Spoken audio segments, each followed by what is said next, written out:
ఈ రోజే డౌన్లోడ్ చేయండి. మీ ఫేవరెట్ షోస్ చూడండి.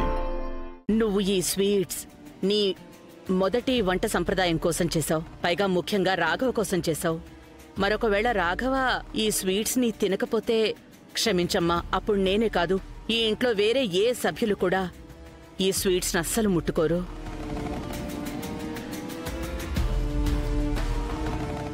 పూర్ణిమ, పూజ తర్వాత ఈ స్వీట్స్ బయట పెద్దవాళ్ళకి పంచిపెట్టాయి.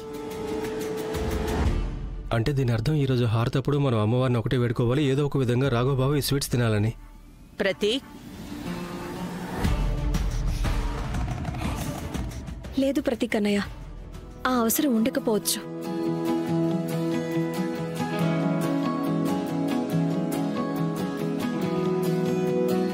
నాకు పూర్తి నమ్మకం ఉంది, రాఘవ్ నా చేతి వంట ఖచ్చితంగా రుచి చూస్తారు.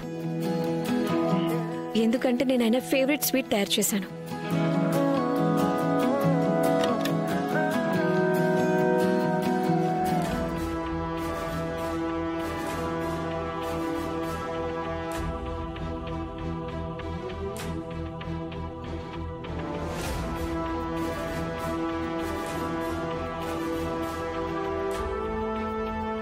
తనకెలా తెలిసిపోయింది?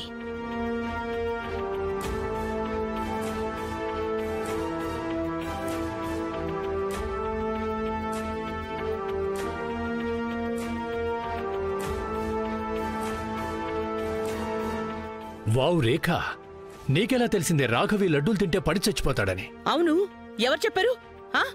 ఎవరు చెప్పారు? ఇప్పుడు రాఘవ్ చాలా కోపడతాడు. నువ్వు చెప్పావా? నువ్వా? పిన్ని గారు, మరైతే మీరే. అరే శైలజ, లేదు పిన్ని గారు, మీరేం దిగులు పడకండి. నేను వేరే వ్యక్తిని అడిగాను, అది నీ కుటుంబంలోని వ్యక్తే కాదు.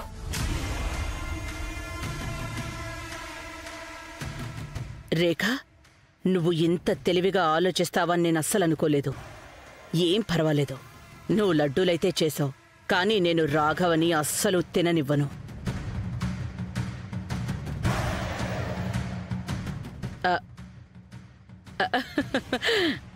రేఖ, నువ్వెంత చక్కగా ప్రయత్నించావంటే నేను అమ్మవారిని వేడుకుంటాను నీ ఈ ప్రయత్నానికి తప్పకుండా ఫలితం దక్కాలని.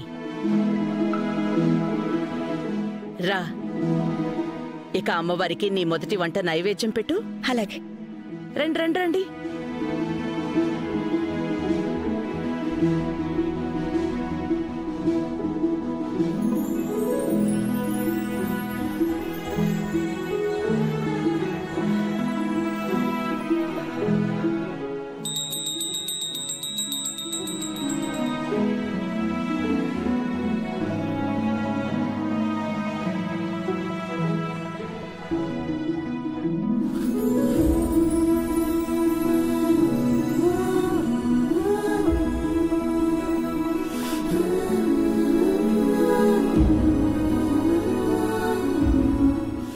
దుర్గమ్మ, నా మొదటి వంట పరువు కాపాడాలి.